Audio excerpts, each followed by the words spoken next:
میرے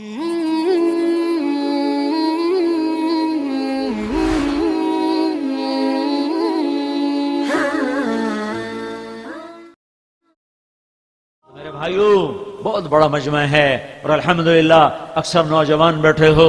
اگر آج آپ توبہ کرو گے اللہ خوش بڑا ہوگا.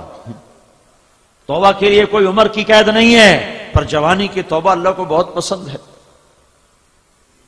عمر تو کٹی عشق بھتا میں مومن، آخر عمر میں کیا خاک مسلمان ہوں گے. نہیں، یہ مومن تو بڑا نیک آدمی تھا. ویسے شاعری کے ترنگ میں یہ شعر کہہ دیا، آخری پل میں بھی توبہ کرو تو اللہ معاف کرنے کے لیے تیار بیٹھا ہوا ہے. بنو اسرائیل میں ایک نوجوان تھا، اس کا نام تھا کفل. ترمذی کی روایت ہے. وہ روزانہ رات کو نئی لڑکی پہلو میں لاتا تھا.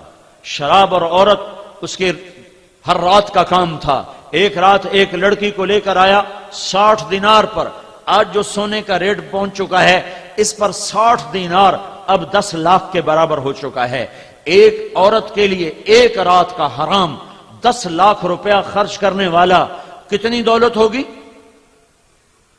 جب اس لڑکی کے ساتھ کمرے میں الگ ہوا ہے تو اس کی طرف دیکھا تو اس کے خاموش آنسو ٹپک رہے تھے. تو کفل کہتا ہے کیوں رو رہی ہو؟ تو وہ کہنے لگی میں پیشہ ور نہیں ہوں، میں عزت دار ہوں، مجھے بھوک نے یہاں تک پہنچایا ہے. تو کفل لرز گیا اور اس کی آنکھوں میں آنسو آ گئے اور کہنے لگا تو میری بہن ہے، جس عزت کے ساتھ آئی تھی اسی عزت کے ساتھ چلی جا.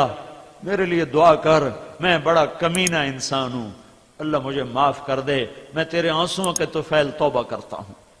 کفل کو نہیں پتا اگلے لمحے کیا ہونے والا ہے.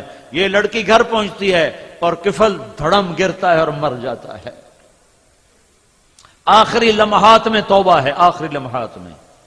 اب کل اگر اس کا مردہ لاشا ملتا ہے تو کوئی اس کو نہلانے نہیں آئے گا، کوئی اس کو کفن دینے نہیں آئے گا، کوئی اس کی میت نہیں اٹھائے گا.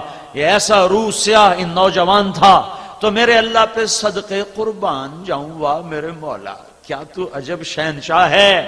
سن رہا ہے، میرے اللہ نے قانون بدل دیا.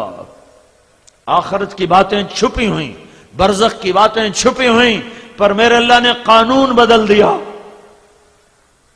جب صبح ہوئی تو لوگوں نے دیکھا کفل کی دیوار پر، دروازے پر نورانی سطروں میں لکھا ہوا تھا ان اللہ قد غفر للکفل. اللہ نے یقیناً کفل کو معاف کر دیا ہے. جاؤ جنازے کا انتظام کرو، جاؤ کفن دفن کا انتظام کرو. رب کی رحمت اسے اپنے چھاؤں میں لے چکی، وہ اللہ کی رحمت کی جھولی میں آ چکا ہے. یہ تو بنی اسرائیل کا تھا. آخری پل کی توبہ نے اسے اتنا اونچا اڑایا. ہمارے پیچھے تو محمد مصطفیٰ کے آنسو ہیں، بارش کے قطروں کی طرح، گھنگور گھٹا کی طرح. اندر غم ہے.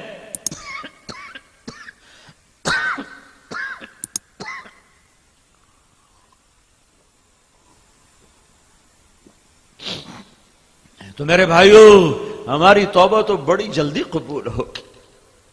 تو نیت کرتے ہو آج اللہ سے صلح کر لیں، کیا خیال ہے؟ کیوں بھائی کرتے ہو تو توبہ کرتے ہو، نیت بھی کہیے کہ نہیں؟ تو پھر کہو اپنی زبان سے یا اللہ میری توبہ. سارے کہو، زور سے کہو یا اللہ میری توبہ. پھر کہو ایک دفعہ سارے آخر تک یا اللہ میری توبہ. 3 دفعہ اس لیے کہلواتا ہوں کہ اللہ کرے تیسری دفعہ تمہاری زبان کے ساتھ تمہارا دل بھی بولے. جب دل بولتا ہے تو میرے رب کی قسم 16 سال ہوں یا 1600 سال ہوں، 20 سال ہوں عمر یا 200 سال ہو، جب آدمی کہتا ہے یا اللہ میری توبہ تو اللہ اس کے سارے ایک دم معاف کرتا ہے اور کہتا ہے جاؤ میں نے معاف کیا اور مجھے کوئی پرواہ نہیں ہے. تو یہ سارا مجمع جو اس وقت بیٹھا ہوا ہے اگر دل سے بولا ہے تو اللہ کی قسم خوشخبری لے لو کہ تمہارے سب معاف ہو گئے. اور اللہ کی رحمت نے تمہیں گھیرے میں لے لیا ہے، ڈھانپ لیا ہے۔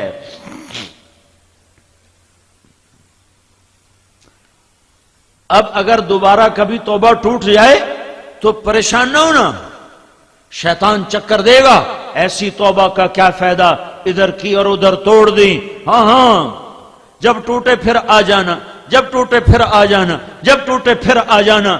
جب بھی آ کر کہو گے یا اللہ معاف کر، تو ہر دفعہ اتنی ہی خوشی سے معاف کرے گا جتنی خوشی سے پہلی دفعہ